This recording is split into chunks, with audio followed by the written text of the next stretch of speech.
Bonjour à tout le monde pour la paracha de Shoftim.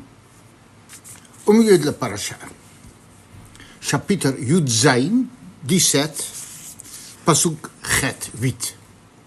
Avant de dire le Pasuk, parfois on a un sheila, une question, halakha, on ne sait pas. On pose la question au Rav. Mais quelles sont les questions qu'on doit poser à un Rav? Est-ce que toutes les questions, certaines questions, je ne demande pas quelle couleur de voiture on va acheter, que les chassidim vont demander au Rebbe, et parfois c'est justifié. Mais quand est-ce qu'on est absolument obligé de poser une question? C'est intéressant. Il y a des catégories de gens avec des catégories de questions. Certaines personnes, dans un certain monde, on ne va pas poser une question de Hilchot Nida au Rav. Ça ne se fait pas. On ne va pas demander au Rav quelque chose qui touche à l'intimité. On ne le fait pas. Dans un autre monde, on ne va pas poser une question quand il s'agit de l'argent. Non. Il y a des choses que moi je sais mieux que le Rav.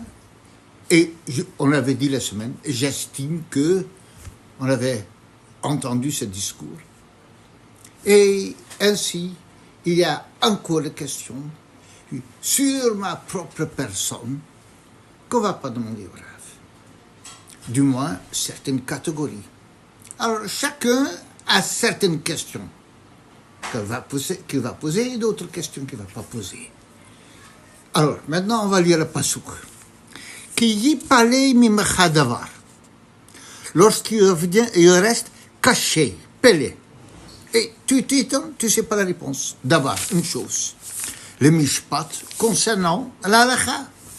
Ben dam, le dam. Entre sang et sang. Entre une sorte de sang et une autre sorte. Les deux, ou ben din, le din.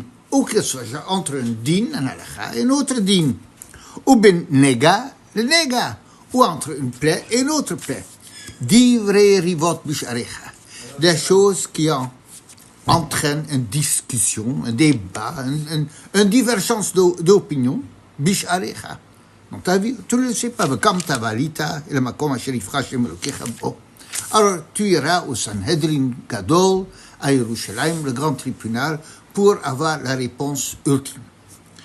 Maintenant, ce que le pasuk donne comme exemple, dam le dam, din le din, et nega le nega, entre du sang et du sang, entre un din, un halakha, et un autre din, et nega le nega, une plaie et une autre plaie. Alors si on va relire ça attentivement, alors on va constater qu'il y a ici trois niveaux, trois dimensions de questions. Dam le dam, le Gemara Sanhedrin va expliquer qu'il s'agit d'am nida. Parfois, le sang, il est tahor. Je ne vais pas entrer dans le détail maintenant. Mais du din Torah, une femme qui vient d'accoucher, certains sangs, ils sont absolument les mêmes rouges. Et c'est tahor. Et c'est pur.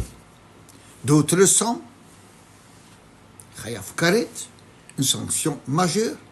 Donc, bendam, on peut avoir chez la bendam le dam. Bendin le din. Un din, en général, ce qu'on entend, c'est dîner mammon, un halakha concernant un litige de l'argent. Et nega le nega. Le mot nega, on le connaît le mieux dans le dinim de tsaraat, la lèpre. Quelque chose qui touche au corps de la personne. Donc, dam le dam, ça veut dire quoi? La relation avec la femme, avec autrui. Donc la question de dam le dam, question d'intimité, mais la question ultime entre deux personnes. Et le pasuk nous dit, ben dam le dam, tu es censé aller poser la question. Tu as yipale mimcha, tu as quelque chose, tu ne sais pas si c'est dam, il est tahor, oui, non? Eh bien, tu n'as pas le choix, tu vas chez les Rav. Alors tu penses différemment, mais le Torah dit, oui, mais ça c'est le consigne que moi je donne.